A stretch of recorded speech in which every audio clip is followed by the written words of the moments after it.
Golden Road Arts is a non-profit that offers art classes for kids so they can make the most of their own creativity.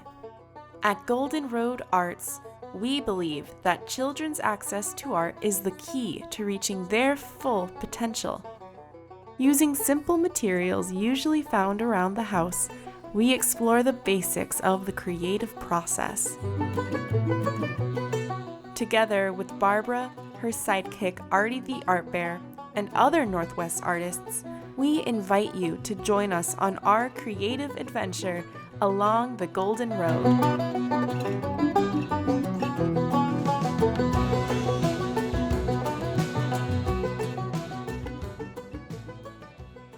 Hi, I'm Barbara Mason. Welcome to Golden Road Arts. You can see that I still have on my mask, and because not everybody's vaccinated and we're still being very careful. But when I'm talking to you today, I'm going to take my mask off because it's kind of in my way.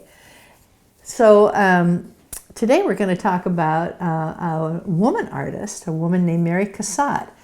Now, Mary Cassatt was born in 1844 in Allegheny, Pennsylvania, which is pretty close to Pittsburgh. So let's see, that is 180 years ago, really long time ago. So Mary Cassatt's family had a fair amount of money, and her dad was a banker, and they had so much money that when she was just a young child, maybe about 5 or 6, they went to Europe and they stayed in Paris for a few years. And she and her family moved back to the United States and settled near Philadelphia.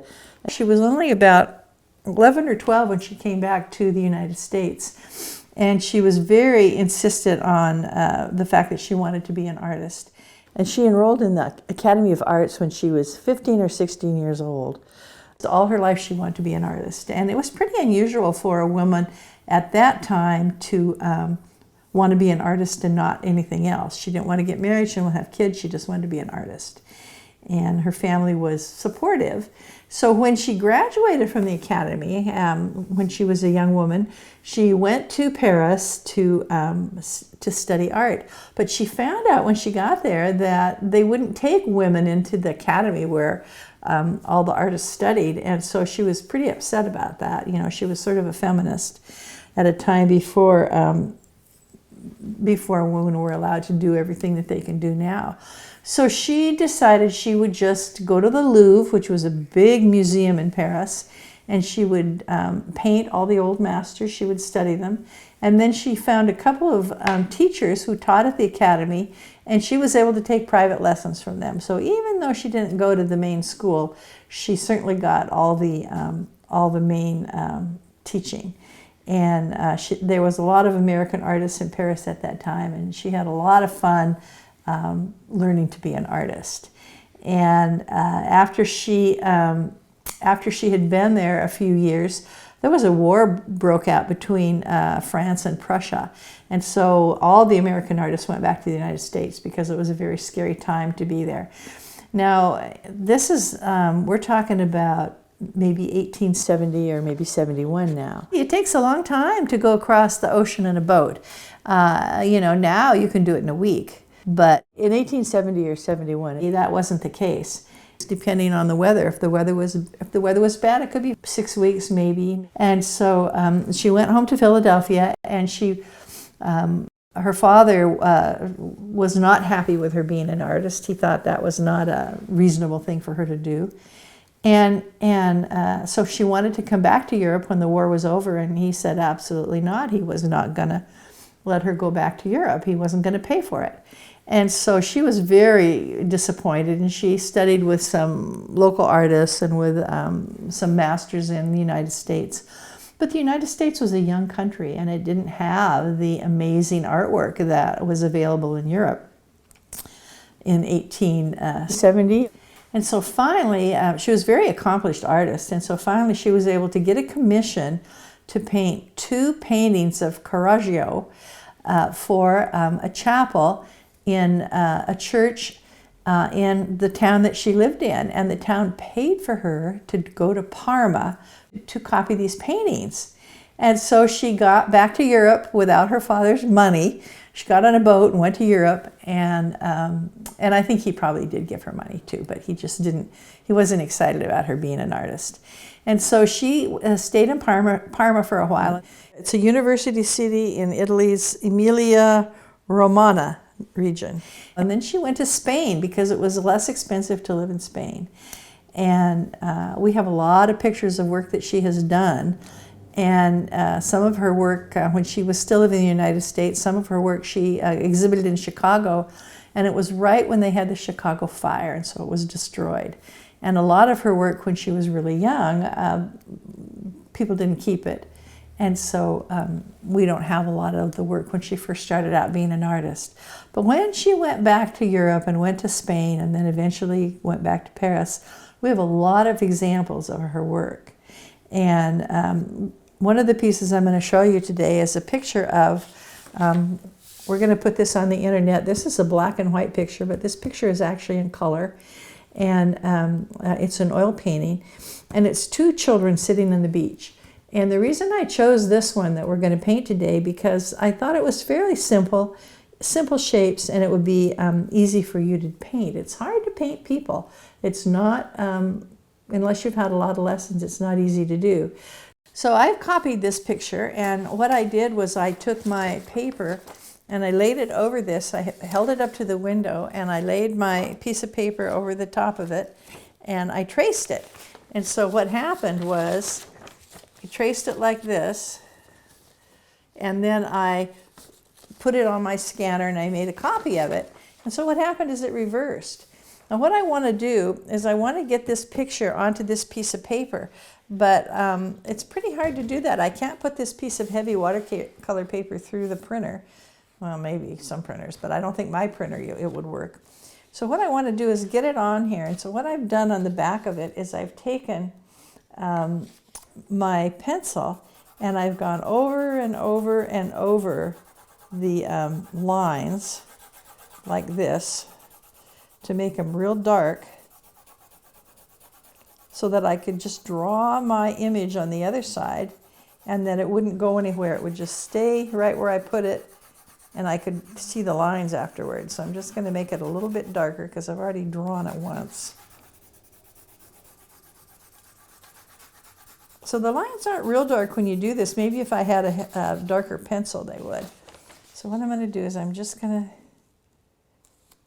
use a little piece of tape here, and I'm going to hook this down so it doesn't move, because I don't want it to move around. So I'm going to put a little piece of tape at the top and a little piece of tape at the bottom. And then I'm just going to take my pencil, I'm going to go over these lines. And I'm going to push pretty hard.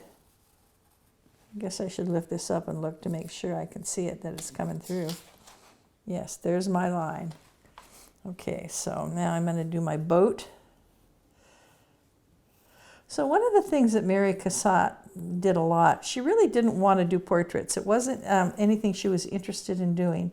She wanted to paint what she called pictures. And so she wanted them to have a little more feeling than just a person who's sitting in a chair. The portraits that were done at this time were very, very formal. So people would just sit very still and someone would paint them. And she wanted her work to have a little more life than that. But she finally went back to France after living in Spain quite a long time. And an interesting thing happened. Her parents, her dad and her mom and her sister, actually moved to Paris, and they retired there. And so even though her dad didn't want to pay for her to be in Europe, he and his wife and her sister ended up going to Paris. And so she spent the later part of her life with her family close by.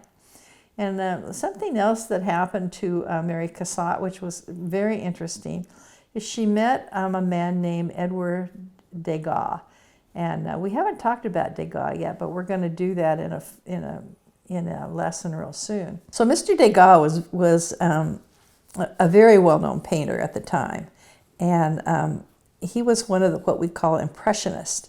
So the Impressionists were people that used light a lot. I'm going to see if I got all that. I wasn't paying close enough attention here. I'm just going to peek under here and see if I can see it.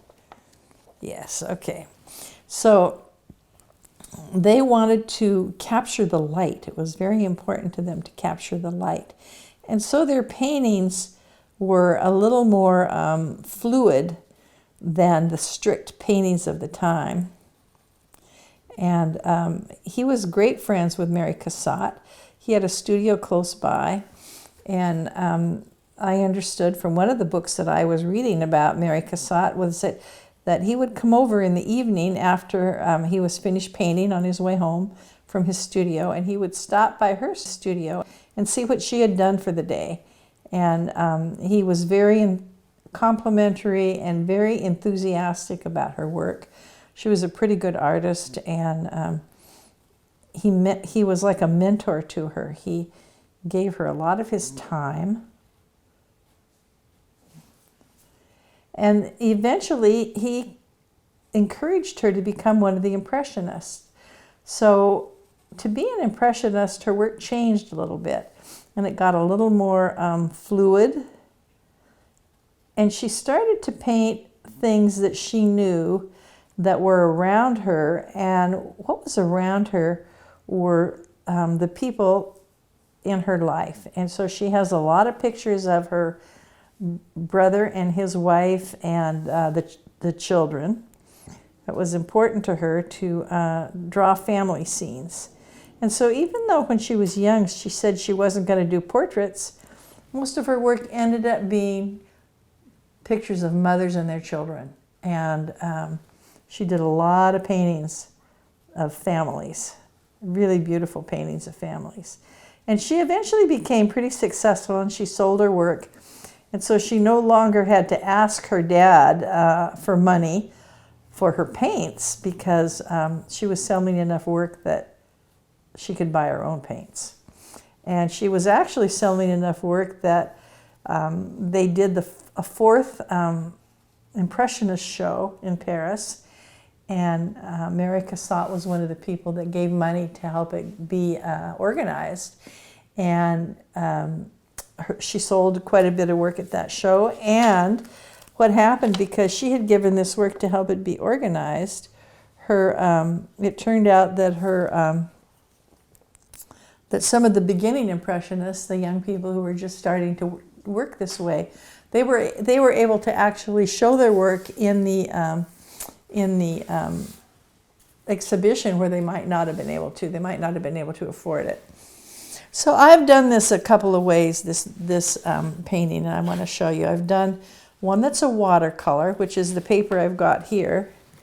So we could try and do this a little bit as a watercolor. Now all I've done is I've taken my image and I've turned it over and I've drawn on it with a pencil, and then I've drawn through it. And so what's happened is it's allowed me to transfer my image so I can see where all the pieces are here. So I can paint it. It's not very dark, but I can see it. So this is the first one I did of the watercolor. And you can see I just kind of blocked in the shapes. And now this is the same one, and I did it with markers. Now the markers were a little harder to do because I didn't have a whole lot of color choices in markers. There's like 10 colors, so it's a little harder. I made their skin pink because I figured they were out in the sun. They were probably sunburned. So, and then this is done with crayons. And so with crayons, you know, there's 48 crayons. I had a lot more choices of colors with the crayons. So this is the same image done in 3 different styles. And this watercolor paper, it's really hard to do watercolor without watercolor paper. These are just very inexpensive watercolors. The brand name, I think, is Prang. So let's see, I'm going to give her, maybe I'll give her kind of yellow-brown hair.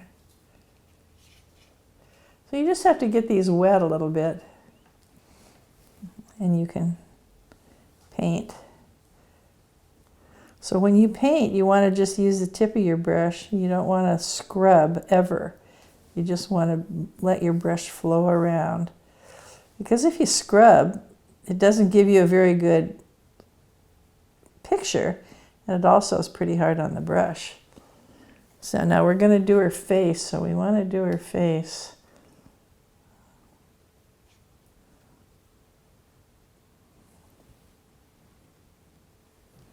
And the problem is when you're doing this, if you have two colors right together and you paint them before they're dry, what happens is sometimes they'll bleed into each other. So now I made her arm that color, same color as her face.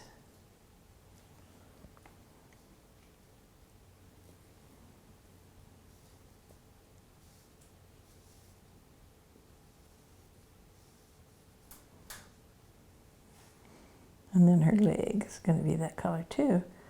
So this is just painting everything the same color that you think would be the same color. You can just see a little of her skin over here underneath her sock. And then this girl, you can just see a tiny bit of her face here, but you can see her arm.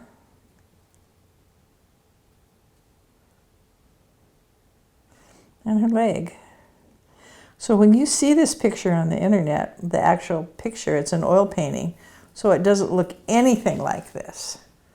But this is very fun to take a picture of Mary Cassatt and say, how would it be if I did it? What would it look like?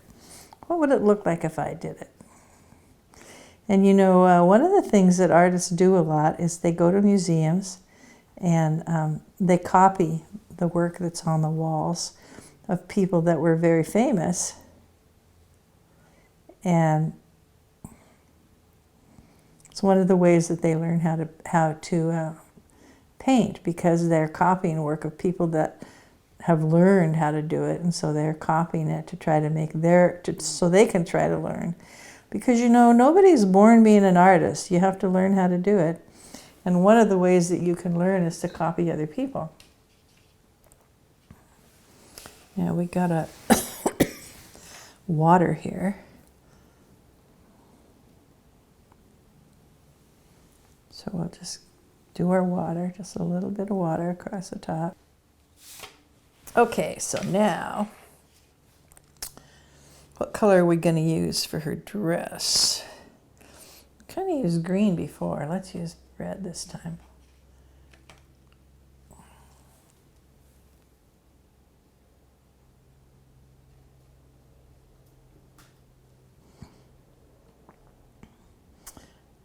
So you can see I'm not really doing anything fancy. I'm just kind of pretending I know where things are.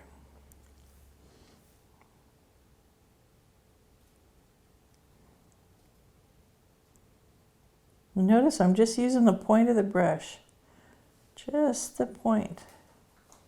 And I'm going very, very slow.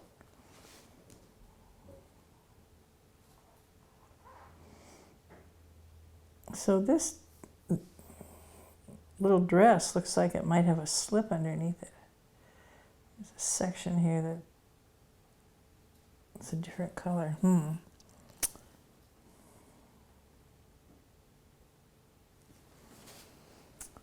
So it doesn't matter if we leave white spots around things. Okay, let's do this dress. Oh, let's do this one purple. You know, the nice thing about your artwork is you can make it any color you want. It doesn't matter what the color of the real one is. You can make your work any color that you like.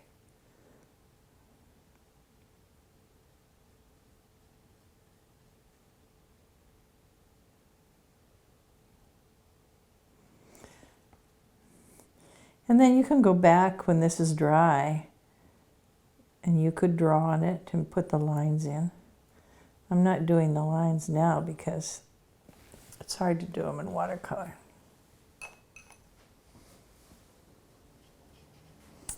We'll make her slip green.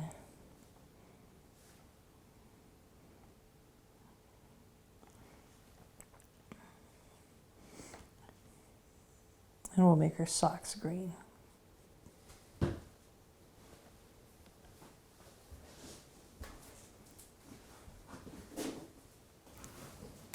Now she's got shoes on.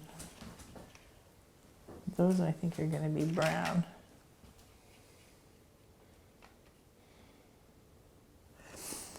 So when you're doing this drawing, we're going to put it on the internet, as I said, and you can just print it out on your printer, and you can either copy it like I did and put it on watercolor paper the way I did it, or you could, if you have some heavy paper, you could run it through your printer. I didn't think my printer would do it, but maybe yours will. Oh, there's her shoes. Oh, we got to get her bucket. So what color are we going to make her bucket? I guess we'll make her bucket blue.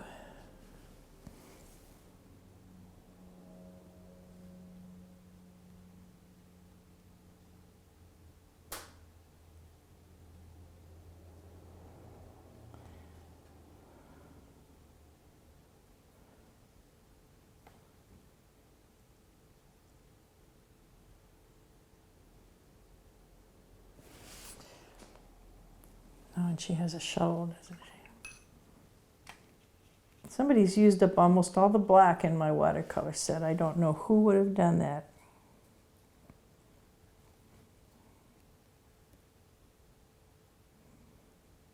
Probably one of my grandkids. Okay, well, I'm going to stop now. But you can see how easy this is to do. You don't have to be a great painter to copy somebody. But it doesn't look bad. It looks pretty good. I'm happy with it. So I've got my finished watercolor here that I could work some more on. My marker color here, which didn't come out as good as I'd hoped, but there weren't very many choices of colors. But with the crayons, look how many colors I got with the crayons. So the colors are pretty good. So anyway, I'm going to talk a little bit more about Mary Cassatt. She became an Impressionist painter, and one of the things that the Impressionists did is they painted a lot looser than what was standard at the time. And Mary Cassatt never got married, and she just spent her life as an artist, which was fairly unusual for the times. But we're glad she did, because she was a great artist, and her work is really wonderful. And you can see it in museums. We're going to put some of it on the internet, and we're going to list the museums that have her work. And if you live close to one of those museums, maybe you can go and see it. The other thing she did was she did a lot of printmaking. And so there's a whole book on the color prints that she made. And it was a way for artists to make 10 copies of something instead of just one.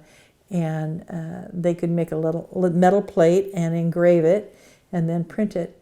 And so they could take an original image and make it into 10. And then they could sell them a lot cheaper than a painting and a lot faster. And so prints were one way for artists to make some money. Thank you for coming and visiting me at Golden Road. I'm going to put my mask back on because I'm leaving the room as soon as I find it here. And I want to make sure that I don't get sick and that I don't make anybody else sick. So, and I want you to remember Mary Cassatt. We have a lot of famous woman artists, and she was not one of the first, but certainly one of the best. And I hope you enjoyed our talk about Mary Cassatt, and that you will remember her when you see her pictures, because she did a lot of pictures of mothers with their children, and her work is really lovely. So thanks again for coming to see me at Golden Road, and I'll see you next time.